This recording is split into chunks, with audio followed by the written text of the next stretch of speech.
In this video, I'm going to explain to you why Thor really became unworthy of his hammer and why it has massive implications for the entire Marvel Universe. Hello guys and girls, my name is Purple Hat Man, and in this video I want to talk to you about Thor and why he really became unworthy to lift his hammer. Now I know this is an old issue, but I have to make this video for two reasons. One, the real reason why he became unworthy is shocking, like deeply shocking for the whole Marvel Universe landscape changing. Two, I have never seen another video on YouTube talking about the real reason. Some people have theories and some people just have the complete wrong idea, but I've never seen one talking about the real issue, and it is painfully obvious, as I'm going to prove in this video. So for this video to make sense, we need to talk about the storyline Original Sin, and we have to talk about the character Gorr the God Butcher. Let's start with Gorr the God Butcher. Now, Gorr was an alien who came from an extremely harsh planet and whose people were extremely religious. They believed in the gods for everything, basically. They relied on the gods to provide everything for them, and they provided nothing. No gods ever came to help them. Even as Gorr's own wife fell to her death, she screamed for the gods to save her, and they never did.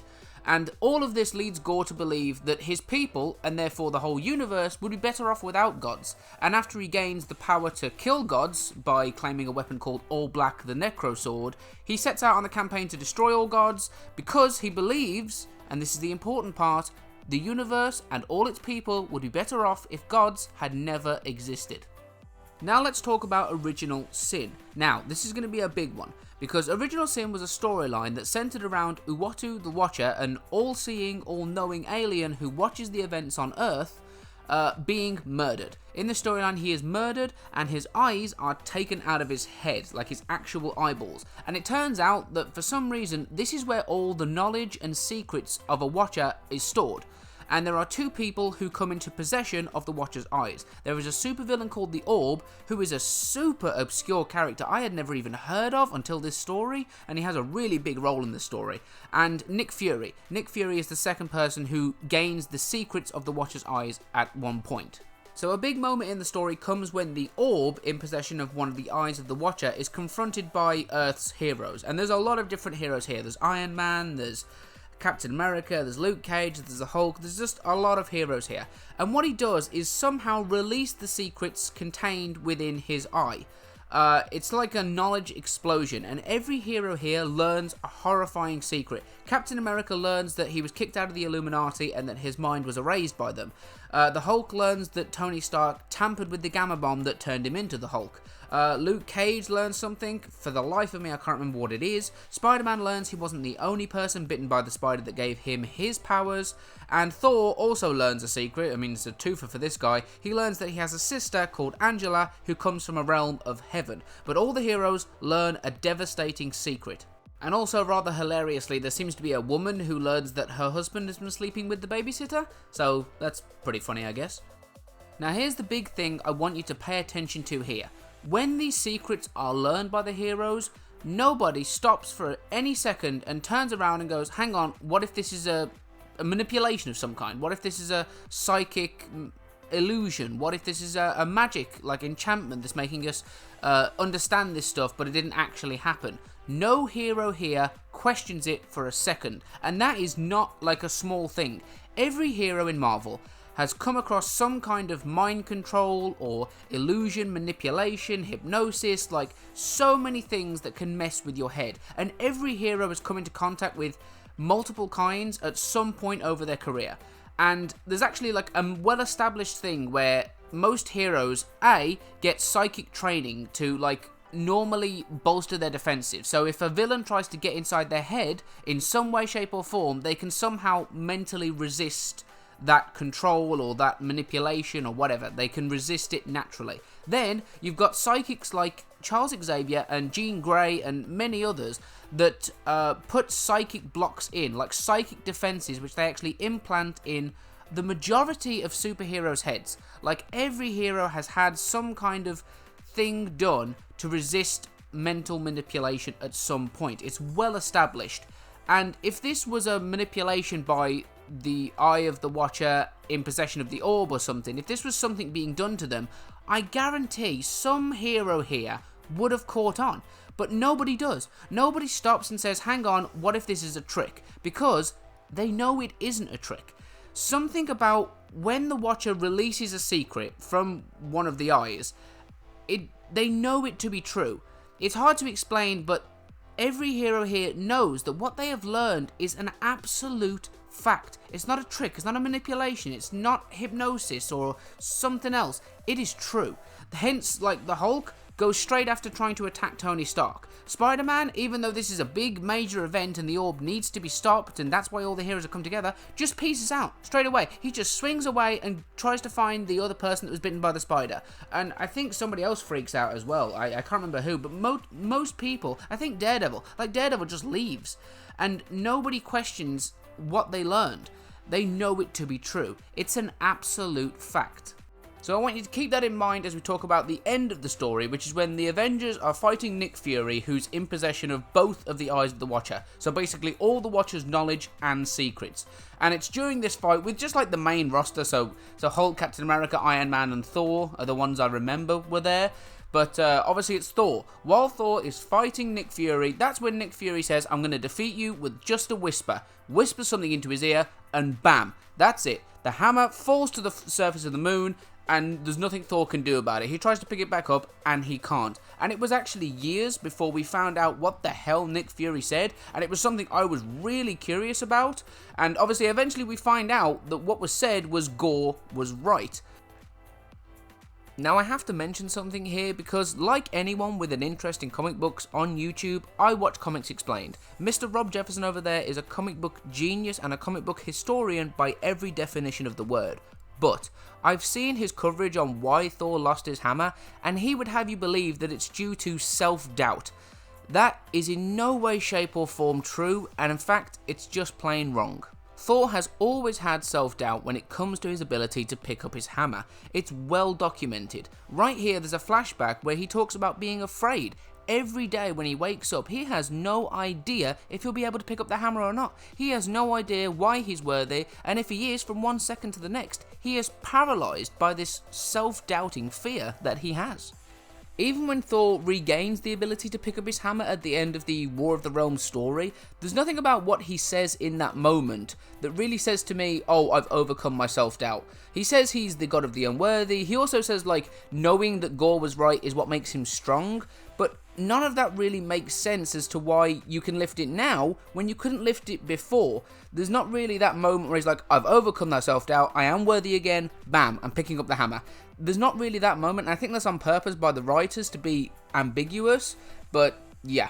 The ultimate damning piece of evidence that it wasn't self-doubt which caused Thor to lose his hammer is that there's a little story, it's actually an Avengers story, which takes place the day after the War of the Realms has ended. And it's basically all about the Avengers just chilling out after the war in a hot tub. They're all just kind of hanging out. But the main thread is that they've all got doubts and fears that they are still wrestling with. Carol Danvers is afraid that the Earth isn't ready for a Kree invasion that she knows is coming. Iron Man is worried about being a clone of the real Tony Stark. That's got something to do with, like, Civil War II. Iron Man, like, Tony Stark was a AI hologram for a while. I didn't see how he got his body back, but he did, and now he's worried about being a clone of the real Tony Stark. And Captain America is just worrying about all the threats that the Avengers have to deal with in the modern day. Like, yeah. And Thor, guess what Thor's worrying about? Yep. He's worrying about being able to lift his hammer. He literally says this sentence, like literally nothing happens, and he goes, what was that? Did I just stop being worthy? I should pick up the hammer to make sure, but what if I can't? He literally, that is self-doubt in a sentence. And so he had self-doubt while he was lifting his hammer, while he lost his hammer, and after he regains the ability to pick up the hammer, he still has self-doubt. It has nothing to do with his worthiness. So now that we've established that self-doubt was not the reason Thor became unworthy, I'm going to tell you the real reason, and it's pretty shocking. And the shocking reason is, Gorr was right. I mean, he was really right about everything. Think at the start of this video, we said that Gorr's belief was that the universe would be better off without gods in it. This confirms he was right. When the Watcher gave that secret involuntarily to Nick Fury and he passed it on to Thor, when Thor heard Nick Fury say Gorr was right, it means it's all true. That the Watcher probably viewed a universe where there was no gods, and it was much better off. that religion and the whole concept of gods drags people down, that it starts more wars than it ends, that it leads people to kill themselves, to kill each other. It leads to conflict and heartache and sadness more than any good that anything about any religion generates anywhere. It's all a lie. Gods are not a good thing, and we'd all be better off without them. It's all true, and that's what Thor learns. In that moment, he has like 4 choices. 1, go around killing every god that he can, wipe out gods himself, then kill himself to make him not part of the problem anymore, find a way to make himself not a god, so to make himself mortal and therefore remove himself from the problem as well, or give up whatever power and influence he has as a god. So, the only bit of his power that he can give up, consciously or subconsciously, in any way, shape or form, is his hammer. Mjolnir makes Thor incredibly powerful. It increases his influence. He's known for that weapon. It's synonymous with him. So giving that part of himself up, giving the hammer up subconsciously, is for him to accept that as a god, he is a bad thing for the people around him, for every planet, every galaxy, that he, for what he is, not who he tries to be or, you know, his actions or anything like that, just for what he is a bad thing, and he has to give up all that influence that he can.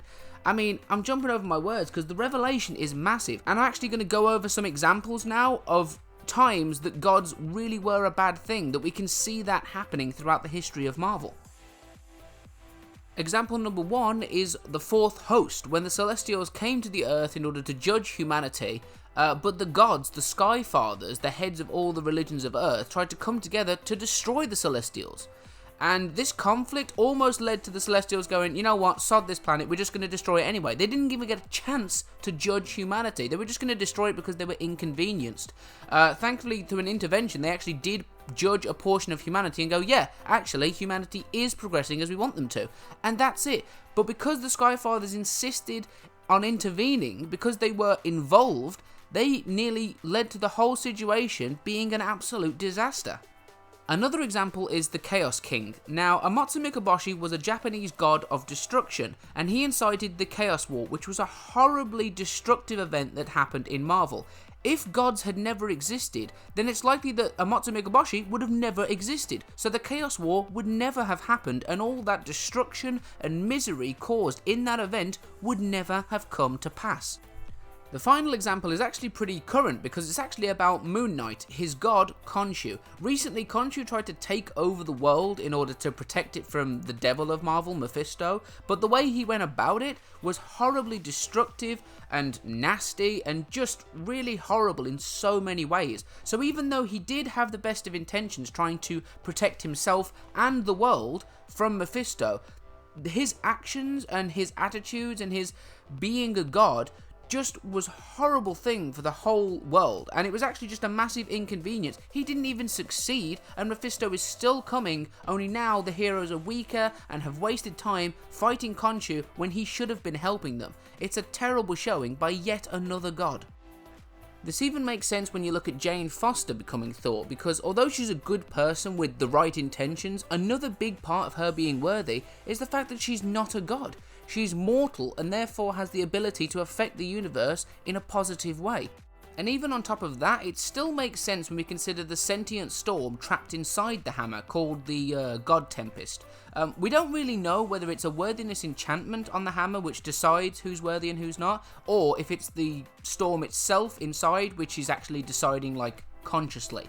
But it makes sense either way.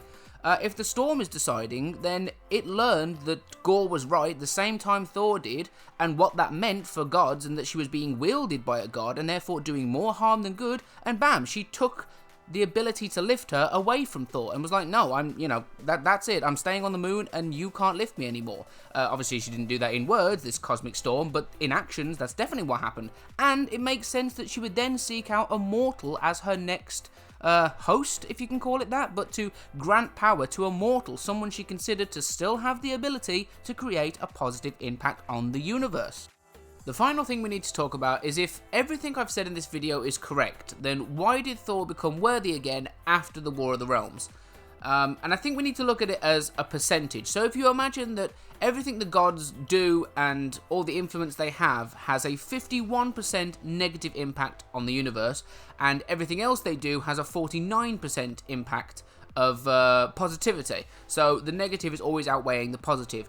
I think when Thor and the other gods won the War of the Realms, when they beat Malekith and stopped the 10 realms falling under his influence permanently, that's something that tipped the scale. So now, that 51% and 49 is not the same. I can't guess what the percentage is. I don't know if it's just a way of thinking about it. But now, gods have done more good than bad. They have resulted in more positivity than negativity, making Thor worthy again. Because he's always been a good person. He's always been someone like worthy of the hammer in the terms of like he has the right intentions. He wants to do good things. But it was him being a god that was holding him back, and gods being a bad thing for the universe. Defeating Malekith set that right, and now he has all the things he needs to be worthy again, hence he's able to pick up his hammer at the end of the story. And that is it. That is why Thor became unworthy to lift his hammer, and kind of explains how he was able to become worthy again.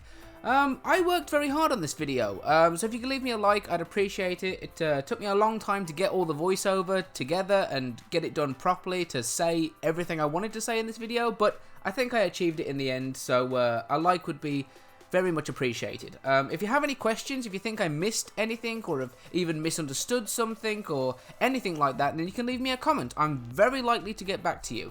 And yeah, I will make more videos like this soon. I actually have some planned. So subscribe and you will see when I release them. But until then, I have been Purple Hatman. You have been a great audience. Thank you all so much for watching, and I will see you in another video very, very soon. Bye-bye. So we're back from the dead.